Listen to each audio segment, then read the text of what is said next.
We continue now at the top of Daf Tazayim and Beis Meseches Avodah Zara. This is Avodah Zarah Daf 16b.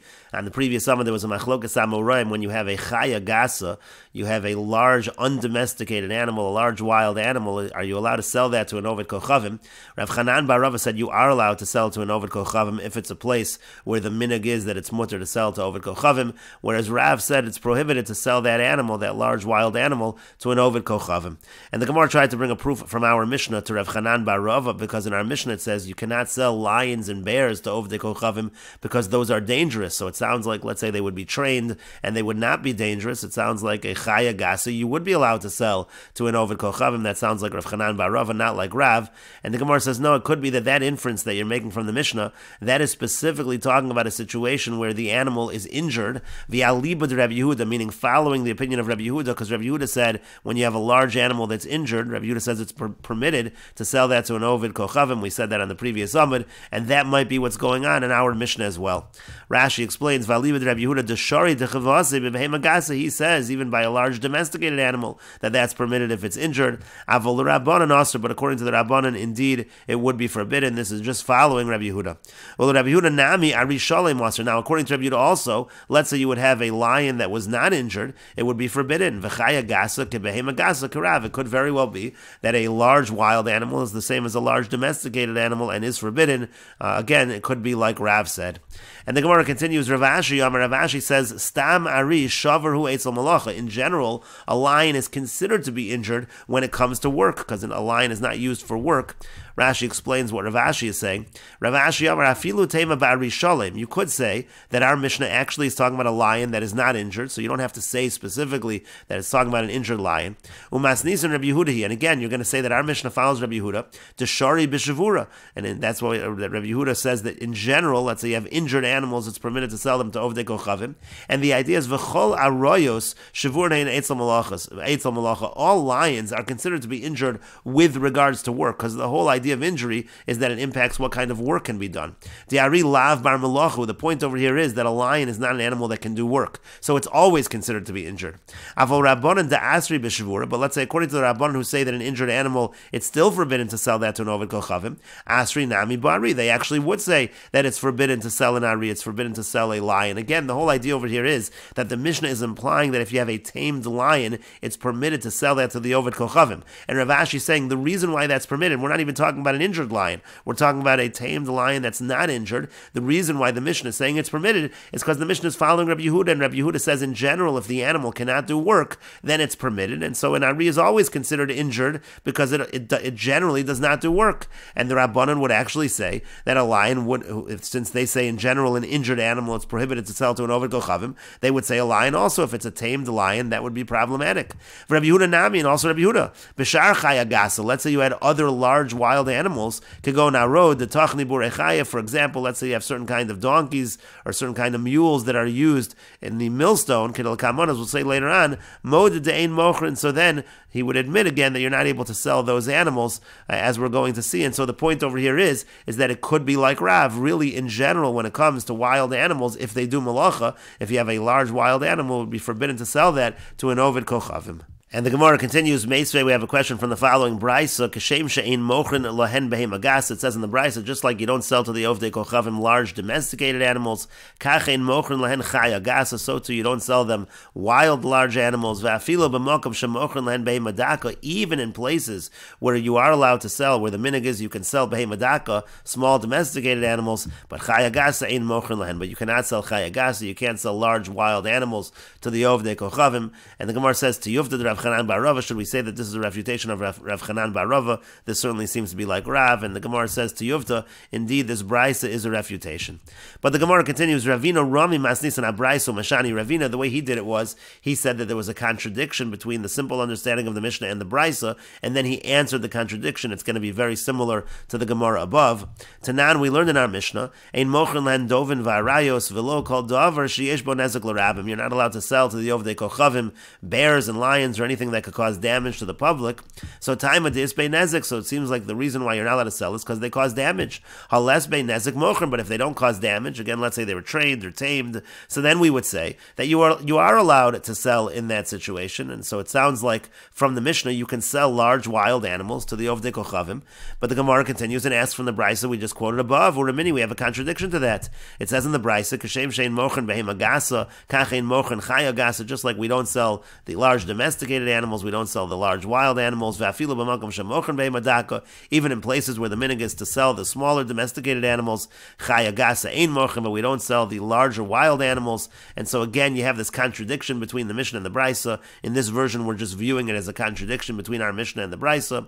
And the Gemara continues and gives the same answers as above. Umashani, he answered as follows: Ba'ari shavor ve'ali b'derab Yehuda. When our Mishnah implies that you're allowed to sell wild animals, large wild animals to the Ovdei Kochavim, that's talking when the animal is injured, and so that's just following the opinion of Rabbi Yehuda because he had a special heter when it came to injured animals.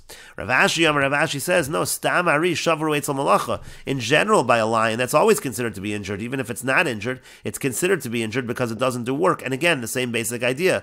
We're following Rabbi Yehuda in the Mishnah, who has that special heter when it comes to injured animals. It has nothing to do with wild animals in general. With wild animals in general, if you have large wild animals, we would follow Rav that you cannot sell them to the Ovdei Kochavim. And the Gemara continues, Maskif Rav Nachman. Rav Nachman asks the following question: Man leimalon da'ari chaya gasi. From where do we know? Who says that an ari, a lion, is considered to be a large wild animal?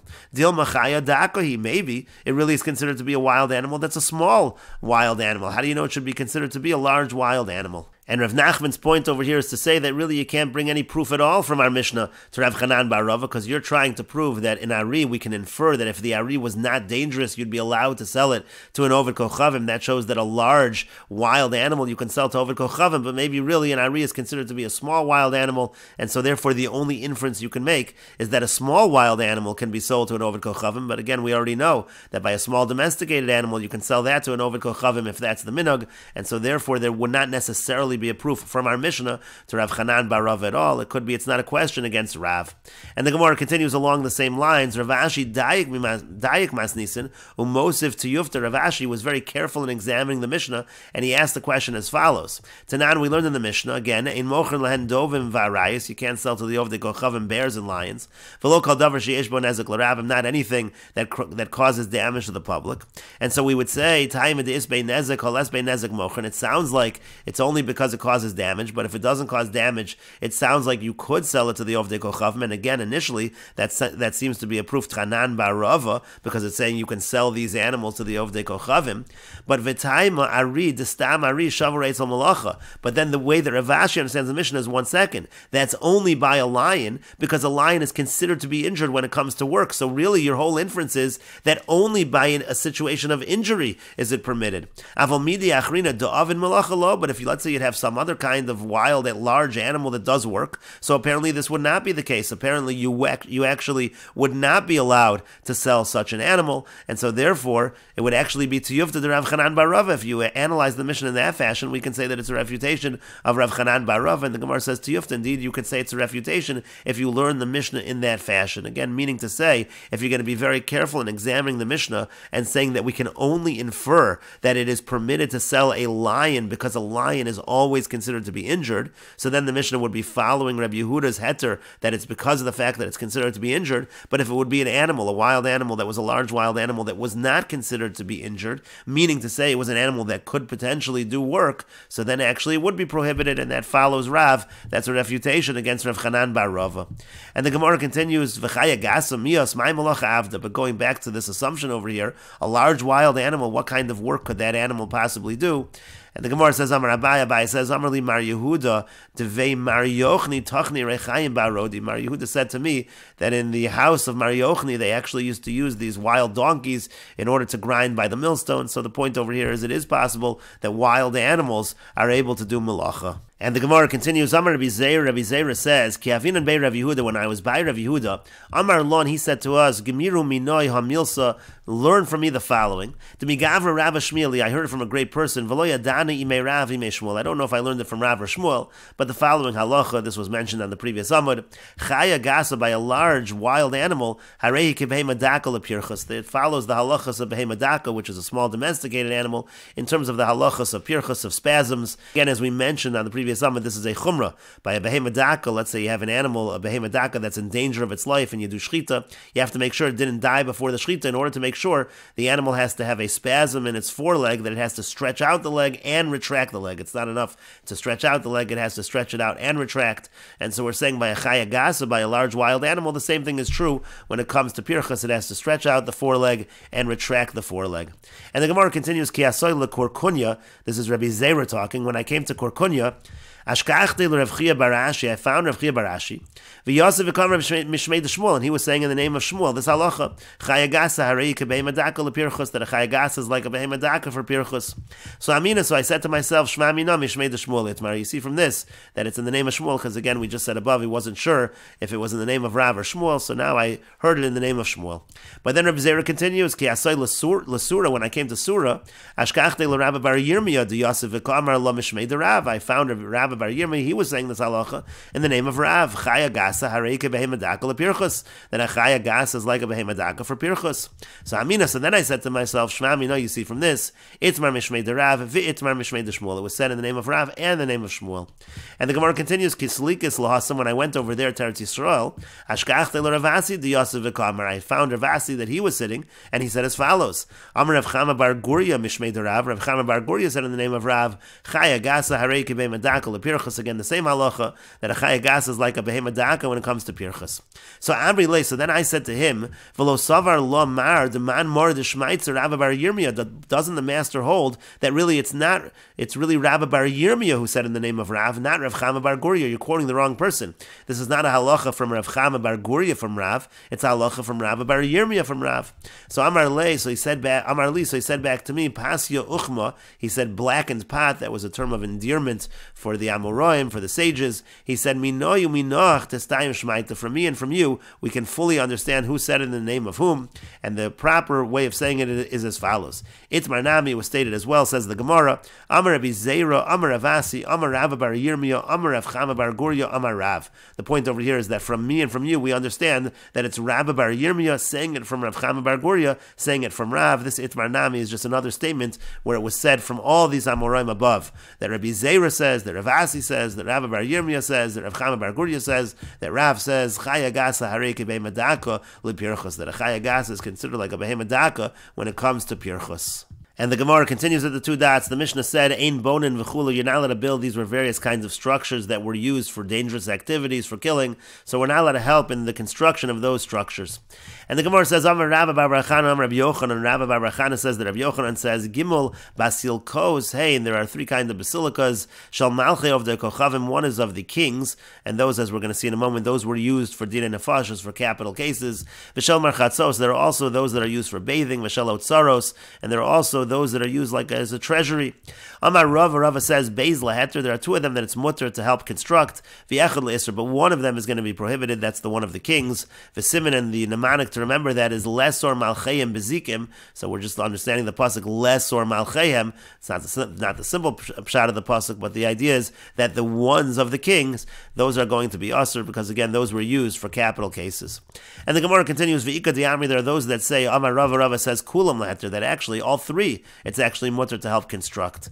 But the Gemara continues and asks, V'atanan, but we learned in our Mishnah, Ein bonani moin basilki gardo mitstadio vima. So one of the things was basilki. It says apparently there's at least one kind that you're not allowed to build. So what do you mean that all of them are mutter? And so the Gemara continues and answers, Ema, you can say as follows, Shel gardom, v'shel itstadia, v'shel bima. It doesn't mean basilki on its own, but it means a basilki of a garden, you have a basilica of the garden, a basilica of the itztadia, of the bima, those are going to be aser, as Rashi here explains. First of all, Tanan ein bonani moin basilki alma ika basilki dasiri. Don't you see from our Mishnah, there's some kind of basilki that's aser, and so the Gemara answered, no, it's basilki shel gardom. Aval basilki stama, if you would just have a regular basilica, shehila diras malachim, which is for kings to live in, mutaris, that actually would be mutter, that would be permitted. And the Gemara continues, Tanu Rabban, and the rabbis taught, Kishenispas Rabbi Eliezer Leminos, when Rabbi Eliezer, he was captured, he was taken, because the reason why he was taken, because they were trying to force him to serve Avodah Zara. That's what it means, he was taken for heresy purposes. Hello, Lagardom Lidon, so they brought him up to the Gardom in order to be killed. Again, that was the place where they would judge and kill the person. Amar Looso Hegemon Zakin Shekemosle Yasluk Bidvarim B'Telim Halalu. So the particular Hegemon, the particular official that was over there, said to Rabbi Eliezer, he said, an elder like you should be dealing with Devarim B'Telim. He's referring to things like Torah. You should be dealing with things in the Torah. Amar Lo, he said to him, Nemon Olai Hadayan, the judge, he's trusted to me. Because Savar also Hegemon, all of who Omer, and so that particular government official, he thought that he was the judge, and it was as if Rabbi Eliezer was saying, I trust you, what you're doing is proper. V'hulo Amer l'keneged aviv shebashamayim, but Rabbi Eliezer, he was only talking about the true judge, he was talking about HaKadosh Baruch Hu. As Rashi explains, all of who Omer Kalomar Hadin Imcha, the Dvarim B'Teilim Hein. The government official thought that Rabbi Eliezer was saying that you're correct, it's Dvarim B'Teilim, the Torah is a bunch of nonsense. V'hulo Omer Kain, but he wasn't saying that. He was saying the true judge is the one I trust. I must have done some kind of aveira, and that's why this is happening to me. That's actually what Rabbi Eliezer was saying. So Amar Lo, so in any case, the Gemara continues over here, the story continues. The official said to Rabbi Eliezer, since you seem to trust me in terms of the judgment, so Dimos, Rashi explains over here, Dimos Pater Ata means Dimos Hi Haisa Shem Yeraso. Dimos was the name of this official's particular idol. Vinish Baba, he was taking an oath. He was saying, by Dimos Pater Ata, you're exempt. I'm not going to kill you. So Keshabal Bezo. So when Rabbi Eliezer was coming to his house, the Gemara says Nichnasu, or the Brisa says Nichnasu Talmidav Etzlo Lenachamos. So his students, they came in order to console him. V'lo kibul alav tanchumin, but he didn't accept any of the consolation. Amar Lo Rabbi Akiva. Rabbi Akiva said to him, Rabbi Tarsheni Lomar Davar Echad Mimashali Madetani. He said, Rabbi, permit me to say something to you, something that you taught me. Amar Lo. So Rabbi Eliezer said to him, Emor, you should say it. Amar Lo. So he said to him, Rabbi Shema Minos Baliyadcha. He said, Rabbi, perhaps there was some kind of heresy that came by you, and we will continue with this discussion in the next video on Daf Yud Zayin Amud Aleph.